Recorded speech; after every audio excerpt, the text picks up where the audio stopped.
परिवार की समस्या है। जो फास्ट 100 खबरें चलती हैं आज तक पर, उसमें से 30 परिवार की चलती हैं। संपत्ति विवाद में पिता की हत्या, बेटे ने मां को मारा, शराबी बेटे ने मां की हत्या कर दी, कौटुंबिक व्यभिचार की खबरें हैं, हनीमून पे लेकर गई लड़की और शिलांग में मार दिया। मैं जिस कमिश्नरी से हूं वहां मैंने कल भी बताया, डिब्बे में मिला, मीम चलने लगे। नीले डब्बे को दिखाकर लड़कियां मीम बना रही हैं कि I love you but I have a Neela drum also. क्या है ये? आनंद की विषय है। हास्य कवि सम्मेलन के कवि आएंगे, अब इस पर टिप्पणी करेंगे, आप हंसेंगे, लेकिन कहीं ना कहीं परिवार के मूल में आघात है। क्योंकि आपको 20 वर्षों से 25 वर्षों से यह दिखाया जा रहा है कि संभव है। ऐसे सीरियल दिखाए गए, नेटफ्लिक्स की कोई सीरीज उठा ली, कोई कहने की हिम्मत नहीं करता इस देश में। मैं कह रहा हूं आपके साहस के बल पर, आप बैठे हैं इसलिए बल पर कर रहा हूं। चाकर राम के पटो लिखो दरबार। हम तो राम के सेवक हैं, उनका पट्टा गले में डाल लिया जैसे कुत्ते के यहां पड़ा रहता है। अब तुलसी क्या होंगे नर के मनसबदार। आदमी क्या नौकरी देगा? आप जिसकी नौकरी कर ली है वो शाहों का शाह है, सबसे बड़ा है, उसकी नौकरी कर ली है। एक सीरीज नहीं देख सकते आप अमेज़न नेटफ्लिक्स की विदेश में बनी हुई या उनके द्वारा तय की गई, जिसमें 40 मिनट में एक कौटुंबिक व्यभिचार ना आए, एक भारत के किसी सांस्कृतिक चिन्ह के खिलाफ बदतमीजी ना की जाए, निर्मम हत्याएं ना की जाए। और जितने यहां पुलिस के अधिकारी भी आए हैं, वरिष्ठ अधिकारी सुनने बैठे हैं, आईपीएस, जितनों की आप चर्चा कर लीजिए, सबके अंत में कहीं वही निकलेगा। किससे प्रभावित थे? इससे प्रभावित थे, वो वाला सीरियल देखा था, वो वाला सीरियल देखा था। तभी मैंने बोल दिया था कल कि दूरदर्शन था तो लगता था कि सत्यम शिवम सुंदरम है, और अब इनको देखो तो लगता है फूहड़म फुलिशम वलगरम है।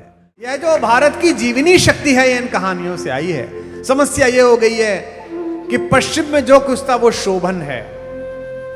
अब एक बड़ा वर्ग है जो इस बात से चिंतित है कि इंस्टाग्राम पर स्वास्थ्य को संबंधित जितनी रील घूमती हैं, उनमें 70% आयुर्वेद पर क्यों आ गई हैं?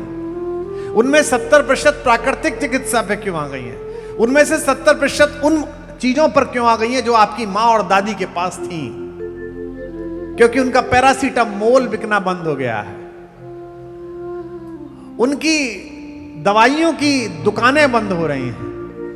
इसलिए कभी वो योग का प्रवर्तन करने वालों पर आरोप लगाते हैं, उनका मजाक उड़ाते हैं। कल भी मैंने जो उल्लेख किया था, कल यहां से जाने के बाद जब मैं अपने गृहनगर पे लखवा गया, रात्रि में थोड़ी देर के लिए सोशल मीडिया टीम जो मुझे फीड भेजती है, तो मैंने देखा आप लोग तो बहुत उत्साहित थे, आप लोगों ने तो बहुत अच्छा सा फेसबुक इंस्टाग्राम पे लिखा।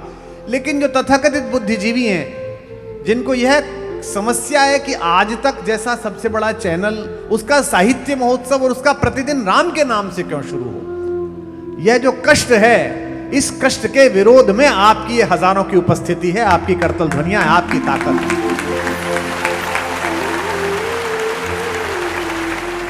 परिवार की समस्या है। जो फास्ट 100 खबरें चलती हैं आज तक पर, उसमें से 30 परिवार की चलती हैं। संपत्ति विवाद में पिता की हत्या, बेटे ने मां को मारा, शराबी बेटे ने मां की हत्या कर दी, कौटुंबिक व्यभिचार की खबरें हैं, हनीमून पे लेकर गई लड़की और शिलांग में मार दिया। मैं जिस कमिश्नरी से हूं वहां मैंने कल भी बताया, डिब्बे में मिला, मीम चलने लगे। नीले डब्बे को दिखाकर लड़कियां मीम बना रही हैं कि I love you but I have a Neela drum also. क्या है ये? आनंद की विषय है। हास्य कवि सम्मेलन के कवि आएंगे, अब इस पर टिप्पणी करेंगे, आप हंसेंगे, लेकिन कहीं ना कहीं परिवार के मूल में आघात है। क्योंकि आपको 20 वर्षों से 25 वर्षों से यह दिखाया जा रहा है कि संभव है। ऐसे सीरियल दिखाए गए, नेटफ्लिक्स की कोई सीरीज उठा ली, कोई कहने की हिम्मत नहीं करता इस देश में। मैं कह रहा हूं आपके साहस के बल पर, आप बैठे हैं इसलिए बल पर कर रहा हूं। और पाने के लिए कुछ रह नहीं गया है। जो मिल सकता था उसे लात मार के आए, इसलिए कह रहे हैं। और जो मिला है वो सबसे बड़ा है, राम मिला है। हम तो चाकर राम के पटो लिखो दरबार। हम तो राम के सेवक हैं, उनका पट्टा गले में डाल लिया जैसे कुत्ते के यहां पड़ा रहता है। अब तुलसी क्या होंगे नर के मनसबदार। आदमी क्या नौकरी देगा? आप जिसकी नौकरी कर ली है वो शाहों का शाह है, सबसे बड़ा है, उसकी नौकरी कर ली है। एक सीरीज नहीं देख सकते आप अमेज़न नेटफ्लिक्स की विदेश में बनी हुई या उनके द्वारा तय की गई, जिसमें 40 मिनट में एक कौटुंबिक व्यभिचार ना आए, एक भारत के किसी सांस्कृतिक चिन्ह के खिलाफ बदतमीजी ना की जाए, निर्मम हत्याएं न की जाएं।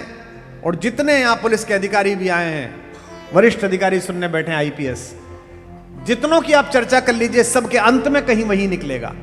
किससे प्रभावित थे? इससे प्रभावित थे, वो वाला सीरियल देखा था, वो वाला सीरियल देखा था।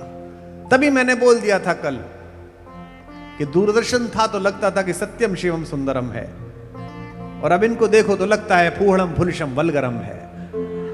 इसलिए ये कहानी महत्वपूर्ण है, जो कि राम धर्म के विग्रह हैं, वे संवेदनाओं को अच्छी तरह समझते हैं, समाज के किस काम को प्राथमिकता देनी है वो समझते हैं, और मनुष्य होकर समझते हैं। देवत्व है लेकिन मनुष्यता है।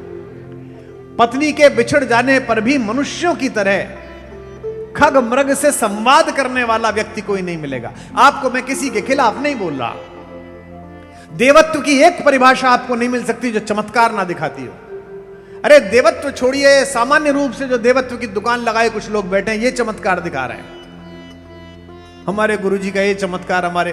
पर जिसका सबसे बड़ा देवत्व है, जिसकी प्रकाश से आभा से भारत चलता है, विश्व चलता है, राम के जीवन में एक चमत्कार नहीं है, सामान्य चीजें। उसी तरीके से पत्नी का अपहरण है, उसी तरीके से जी में संकट आए हैं, उसी तरीके से बीच में एक दिन पराजय भी देखिए। राम की शक्ति पूजा पढ़िएगा, महाप्राण निराले के लिए कवि लोग बैठे हुए, साहित्यकार लोग बैठे हुए नीचे, भगवान पराजित होकर लौटे हैं और जामवंत से कहते हैं कि मैं कैसे करूं, स्वयं शक्ति रावण को गोदी में लेकर लड़ रही है, मैं रावण को पराजित कर सकता हूं पर माता को कैसे पराजित करूं। जामवंत कहते हैं आराधन का उत्तर दो, दृढ़ आराधन से आप भी पूजा का उत्तर दो। और फिर 108 नील कमलों से पूजा प्रारंभ होती है, इसमें अंतिम नील कमल माता स्वयं उठाकर ले जाती हैं। राम जी कहते हैं कि अब क्या करूं, दिक जीवन जो सहता ही आया है विरोध, दिक साधन जिसके लिए सदा ही किया शोध, जानकी हाय उद्धार प्रिया का हो न सका, रो पड़ते हैं। लेकिन फिर राम जागता है और कहते हैं पर एक और मन रहा राम का जो न थका, अनथक यात्री है राम। इसके बाद भी मोह, कष्ट, दुख सब उनके जीवन में है। नहीं है तो एक चीज, यह मोह कष्ट यह इच्छा हमारे जीवन में भी है, लेकिन एक चीज और है, लालच नहीं है। दो शब्द हैं ध्यान रखना, एक है ग्रीड, एक है एम्बिशन। जवान बच्चे आए हैं, एक है लालच, एक है महत्वाकांक्षा। पहला बीज मंत्र दे रहा हूं आपको, उसे स्वीकार करिएगा, आगे बात करूंगा। महत्वाकांक्षा अनंत रखो और लालच शून्य रखो। हमने उल्टा कर लिया है, लालच अनंत है और महत्वाकांक्षा शून्य है हर व्यक्ति को। क्योंकि हमको दिखाया क्या गया, सन 60 की फिल्में देखिए, सन 50 की हिंदुस्तान की फिल्में देखिए। एक लड़की है, उसका पिता बहुत बड़ा रईस है, और एक लड़का है जो सामान्य जीवन जीता है अपनी विधवा मां के साथ। लड़की का पिता चाहता है कि चेक देके लड़के को खरीद ले, लेकिन लड़का झुकता नहीं है, कहता है मेरा प्रेम सच्चा है, मेरी गरीबी सच्ची है। आज की फिल्में देखिए जो पिछले 20 साल से बनी है, लड़की अमीर है, लड़का लंपट है, जुगाड़ में लगा हुआ बस किस तरीके से यहां फंस जाऊं अंदर जाके, इसका बाप मेरे झूठ पर भरोसा कर ले। यह जो शॉर्टकट से सफलता पाने की प्रवृत्ति आपके मन में बोई गई है, इन सारी व्याधियों का इम्यूनिटी बूस्टर है राम कथा, उसके खिलाफ ये आंदोलन। और अगर यहां आए हो हजारों की संख्या में, करोड़ों की संख्या में इसे लाइव देख रहे हो आज तक पर, इसके बाद भी आए कि चलो कुमार विश्वास आएंगे, थोड़ा संगीत होगा, थोड़ी ताली बजा लेंगे, चले गए तो मतलब नहीं है। अगर दो भाई हो और दोनों के बीच में फिर भी संघर्ष है, फिर भी लड़ाई है, चाहे बड़े हो चाहे छोटे हो, राम की कहानी सुन रहे हो तो फिर मजा लेने आए हो, आनंद लेने आए हो, फिर यहां कल मत आना।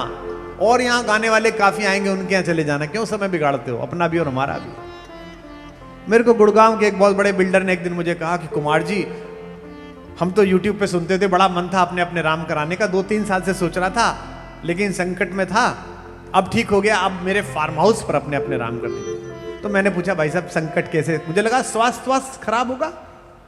बोले नहीं, वो मेरे छोटे वाले भाई से सुप्रीम कोर्ट में मुकदमा चल रहा था ना कंपनी का, तो मैं जीत गया, वो हार गया। सगे भाई पर मुकदमा करके राम और लक्ष्मण की कहानी सुनना चाहता है, राम और भरत की कहानी सुनना चाहता है। मां को अंधेरे कमरे में डालकर नवरात्रि के व्रत रखने वाले लोगों, इस हिपोक्रेसी से बचो कि फेसबुक पर 5000 दोस्त हैं और सगे भाई से बोलचाल बंद है। इस हिपोक्रेसी से बचो, यह कहानी यही सिखा रही है। राम ने किसी स्थिति में अपना धर्म नहीं छोड़ा, किसी भी स्थिति में धर्म नहीं छोड़ा। जीवन में बड़े बड़े संकट आए, भाई मूर्छित हो गया, कहा भाई भी कैसा, परछाई जैसा भाई। दुनिया के हर शक्तिशाली आदमी की परछाई जो है वो काली होती है, प्रधानमंत्री हो जाओ चाहे राष्ट्रपति हो जाओ, लेकिन गोरी परछाई है लक्ष्मण जो पीछे पीछे चलते हैं राम के। भाई मूर्छित हो गया और इतने चिंतित हुए, इतने कष्ट में आए। गोस्वामी जी कहते हैं, राम कहते हैं, मेरो सब पुरुषार्थ थाको, मेरा सब पुरुषार्थ थक गया। विपत्ति विदारण बंधु बाहु बिन करत भरोसो काको, जो मेरी विपत्तियों को विदीर्ण कर देता था, चीर देता था, उसके बिना किस पर भरोसा करूं। लेकिन भाई मूर्छित हो गया। किसी ने कहा कि रावण का एक वैद्य है सुषेण, उसे उठा लाओ, उसको ले आओ तो वो इलाज कर देगा। जब उठा लाओ कहा जाए तो कौन जाए? बिटिया बोली हनुमान जी, वही भेजे गए, वही ईडी हैं।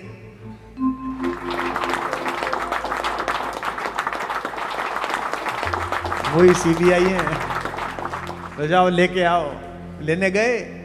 अब हनुमान जी के साथ समस्या है कि रात को पहुंचे, सुषेण सो रहे थे, उसके कमरे में पहुंच तो गए युक्ति से। अब दो तरीके हो सकते थे, उठाते और फिर लेके आते। उन्हें लगा पता नहीं ये शोर मचाए, नाराज हो, डरे मुझे देख के, तो उनके पास ऐसे लोगों को उठाने की, ऐसी स्थितियों में उठाने की दूसरी युक्ति पे पूरा ही ले चलो। तो वो सुषेण को उसके पलंग के साथ उठा लाए और लाकर वहां रख दिया जहां लक्ष्मण जी भगवान राम की गोदी में लेटे हुए हैं। और फिर सुषेण जी के मुख पर छींटे मारे। सुषेण जी उठे, सोए घर में थे, यहां देखा इधर बंदर खड़े, इधर रीछ खड़े। पहले तो समझा स्वप्न चल रहा है, फिर आंख वाख मली तो देखा कि वास्तव में, और सामने रघुराई। विभीषण महाराज ने कहा कि महाराज एक संकट आ गया है, आपको हम लाए, इसके लिए क्षमा चाहते हैं। ये इनके भाई है, इनको मूर्छा लग गई है और ये कैसे सही होगी। उन्होंने नाड़ी परखी, समझ आ गया कि मेरे बिना कोई बचा भी नहीं पाएगा, वैद्य तो मैं ही हूं। जागा सुषेण रामदल में, कवियों साहित्यकारों जो यहां आए हो सुनो। जागा सुषेण रामदल में, सम्मुख देखा रघुराई हैं। छोटे भाई को गोद लिए व्याकुल वे जेठे भाई हैं। मनमोहन श्याम सलोना मुख इस समय आंसुओं से तर है। मानो पानी से भरा मेघ झर लगा रहा पृथ्वी पर है। अब सुषेण ने पासा फेंका कि जरा देखूं तो सही, बड़ी मर्यादा की बात चलती है मेरे मालिक के शत्रु की। सुषेण किसकी सैलरी ले रहा है? रावण की। इलाज किसका करने आया है? राम के भाई का, शत्रु के। सुषेण ने कहा परीक्षा लेता हूं ये राम कैसा है। सुषेण ने कहा मैं वैद्य दशानन के घर का, मैं रावण का डॉक्टर हूं, किस तरह आपका काम करूं?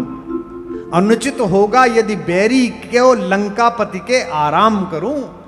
आप तो लंकापति के बैरी हैं, जिसमें प्रत्यक्ष बुराई है, कैसे वह कर्म किया जाए। अब राम को फंसाने की कोशिश कर रहा है डॉक्टर, जिसमें प्रत्यक्ष बुराई है, कैसे वह कर्म किया जाए। हे राम, आज्ञा देते हो इस समय अधर्म किया जाए।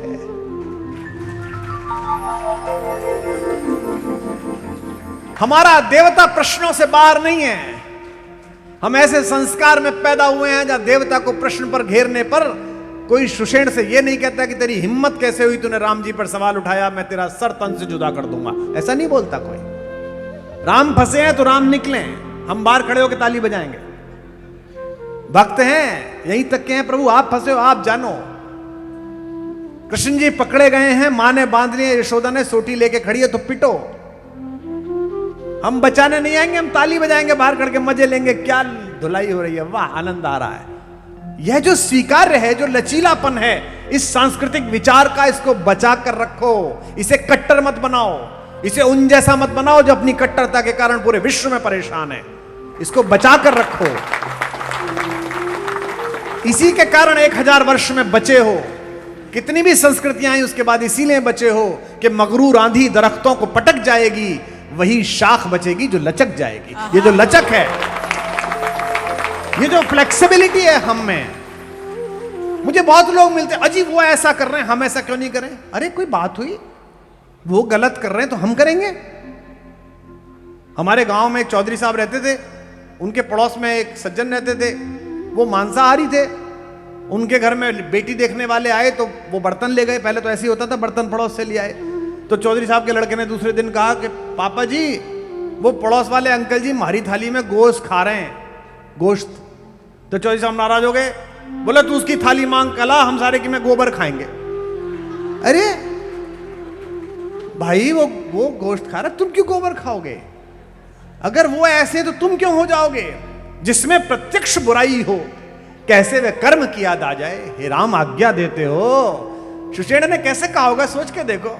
और वही मर्यादा पुरुषोत्तम, धर्म रक्षक, धर्म धुरंधर, धर्म विग्रह, धर्मात्मा, महात्मा, जिसमें प्रत्यक्ष बुराई हो, इस समय हे राम आज्ञा देते हो, इस समय अधर्म किया जाए। लेकिन राम जो बोले हैं इसीलिए वो राम है। जिस धर्म हेतु निज राज्य गया, श्री पितृदेव का मरण हुआ। जिस धर्म हेतु प्रिय भरत छुटा, सीता प्यारी का हरण हुआ। उस धर्म सत्य पर लक्ष्मण भी यदि मर जाए तो मर जाए, आवाज यही होगी मेरी, हां धर्म नहीं जाने पाए। जाता हो तो जाए।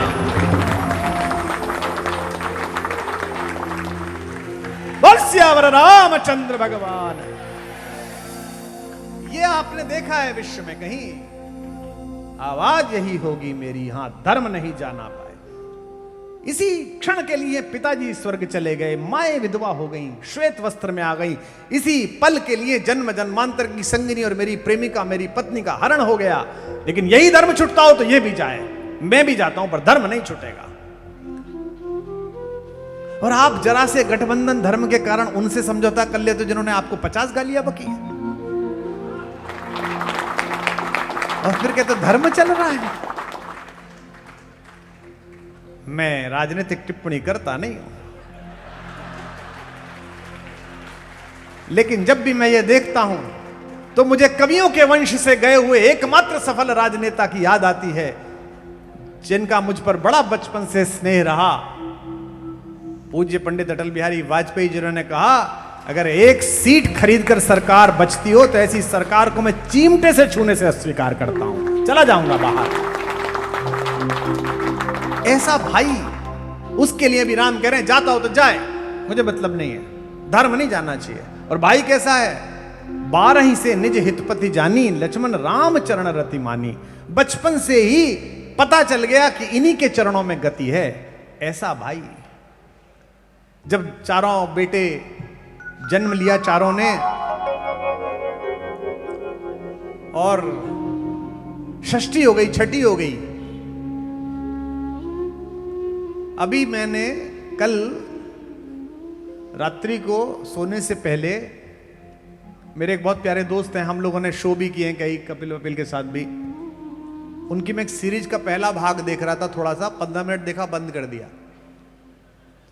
उसमें मनोज वाजपेयी जी, फैमिली मैन, उनके घर में कोई पूजा चल रही है और वो श्लोक ठीक नहीं बोल पा रहे। पंडित जी से कह रहे हैं कि मैं मम बोल दूंगा, बाकी तुम बोलो, ऐसा बोलो। तो किसी का फोन आया था, इसने देखा कि साहब आप इसके खिलाफ बोलिए, इसके खिलाफ। गलत बात है, श्लोक का मजाक नहीं उड़ाना चाहिए, धर्म का मजाक नहीं उड़ाना चाहिए। पर क्या ये होता नहीं है? होता है। हम इस पर रिजिड हो जाएं, हम इस पर कुंठित हो जाएं और हम भी फतवे देने लगे तो हमें उनमें क्या फर्क बचा?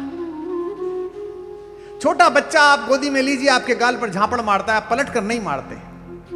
जो अभी 1000 2000 साल पहले जिनकी धार्मिक चेतना जागी है, 1400-1500 साल पहले, वो कुछ करें तो करें, लेकिन जो 1-1 लाख साल से मनुष्यता को दर्शन दिखा रहे हैं वो करें तो बुरा लगता है। इसलिए जो युवा बच्चे बैठे हैं, आपसे कहना बेटा आध्यात्मिक बनो, धर्माभास में मत जाओ। ये सब धर्माभास है, आध्यात्मिक चेतना करो। सर्वे भवन्तु सुखिनः, ये अध्यात्म है, सबका सुख हो। ये नहीं कहा कि यूक्रेन का ना हो, रूस का हो, रूस का ना हो, सबका हो। जो फेंक के मार रहा है इजराइल, उसका भी हो, और जहां पड़ रही है उनका भी हो, दोनों का हो। सर्वे भवन्तु सुखिनः, सर्वे सन्तु निरामया। चारों बच्चे पैदा हुए, छठी हो गई, षष्ठी हो गई, तो गुरु वशिष्ठ के पास अयोध्या के नागरिक गए। उन्होंने कहा प्रभु राजा को चौथे पन में बच्चे पैदा हुए हैं। हमने भी प्रतीक्षा की है कि युवराज आए, जरा देखने की व्यवस्था करा दीजिए, दर्शन तो हम भी पालें। तो कहा गया कि 7वें दिन चारों युवराजों को सोने के पालने में लिटाकर लोगों को दिखाया जाएगा। उत्सुकता तो जागती है ही बच्चों को देखने की। जब आप लोगों में जाग जाती है मुंबई के एक नायक की दूसरी पत्नी के तीसरे बच्चे को देखने में, तो वो तो त्रैलोक्य के स्वामी थे और दशरथ के यहां पैदा हुए थे,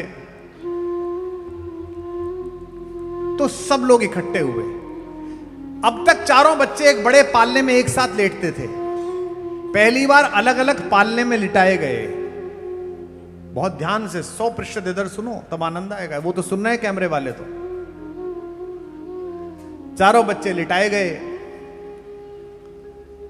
एक पालने में राम जी, फिर भरत जी, फिर लक्ष्मण जी, फिर शत्रुघ्न जी। 3 बच्चे तो चुपचाप खेलते रहे। एक बच्चा रोने लगा, लक्ष्मण इतना रोया कि लगा कि तबीयत खराब हो गई है। माएँ आई चारों, उन्होंने नाभि पर हींग का पानी रखा जैसा माएँ रखती हैं, चुप नहीं हुआ। राज्यवैद आए, नाड़ी देखी, उनको दोष ही समझ में नहीं आया। राज ज्योतिषियों को बुलाया गया, उनको भी समझ में नहीं आया कि क्या होने वाला है और क्या हो गया है। जब सब असफल हो गए और डर लगने लगा कि इतनी जोर से कैसे रो रहा है कि बाहर तक आवाज जा रही है, तब गुरु वशिष्ठ को बुलाया गया। गुरु वशिष्ठ ने जो युक्ति लगाई, वो युक्ति इनके प्रेम का निरूपण है। मेरा अत्यंत प्रिय एक कवि है, साहित्य आज तक वालों को बुलाना चाहिए उसे अगली वर्ष, ज्ञान प्रकाश आकुल, नेपाल के बॉर्डर के गांव में रहता है, स्कूल में पढ़ाता है। उसने इस संदर्भ की छंदोबद्धता करके मुझे भेजी, आप भी सुनिएगा। संगीत तो बजता रहेगा, हमारा संगीत तो आप हैं। कि पालने में अभी भी यही है। जो पीछे बेचारे ऑनलाइन टिकट लेके घुसे हैं वो तो उत्साहित हैं, पर आगे जो बुद्धिजीवी बुला के बिठाए गए हैं वो थोड़ा कष्ट में है। पालने में लखन व राम जी लिटाए गए, लेटते ही करुणा सदन चुप हो गए। लेटते ही करुणा सदन चुप हो गए, लेटते ही करुणा सदन चुप हो गए। पालने में लखन व राम जी लिटाए गए, लेटते ही करुणा सदन चुप हो गए। लेटते ही करुणा सदन चुप हो गए, लेटते ही करुणा सदन चुप हो गए। किंतु लक्ष्मण कुछ ऐसा तेज रोए, जिन्हें रोता देख धरती गगन चुप हो गए। रोता देख धरती गगन चुप हो गए, रोता देख धरती गगन चुप हो गए। राजवैद्य आए कोई रोग ना बता सके तो, राजवैद्य आए कोई रोग ना बता सके तो, ज्योतिषी भी करके यतन चुप हो गए। ज्योतिषी भी करके यतन चुप हो गए, ज्योतिषी भी करके यतन चुप हो गए। गुरु ने उठाया, आप भी उठाओ। गुरु ने उठाया और लखन को राम के चरण में लिटाया, तो लखन चुप हो गए। चरण में लिटाया तो लखन चुप हो गए, चरण में लिटाया तो लखन चुप हो गए, चरण में लिटाया तो लखन चुप हो गए, चरण में लिटाया तो लखन चुप हो गए। पालने में लखन व राम जी लिटाए गए, लेटते ही करुणा सदन चुप हो गए। लेटते ही करुणा सदन चुप हो गए, लेटते ही करुणा सदन चुप हो गए। किंतु लक्ष्मण कुछ ऐसा तेज रोए, जिन्हें रोता देख धरती गगन चुप हो गए। रोता देख धरती गगन चुप हो गए, रोता देख धरती गगन चुप हो गए। राजवैद्य आए कोई रोग ना बता सके तो, ज्योतिषी भी करके यतन चुप हो गए। ज्योतिषी भी करके यतन चुप हो गए, ज्योतिषी भी करके यतन चुप हो गए। गुरु ने उठाया और लखन को राम के चरण में लिटाया, तो लखन चुप हो गए। चरण में लिटाया तो लखन चुप हो गए,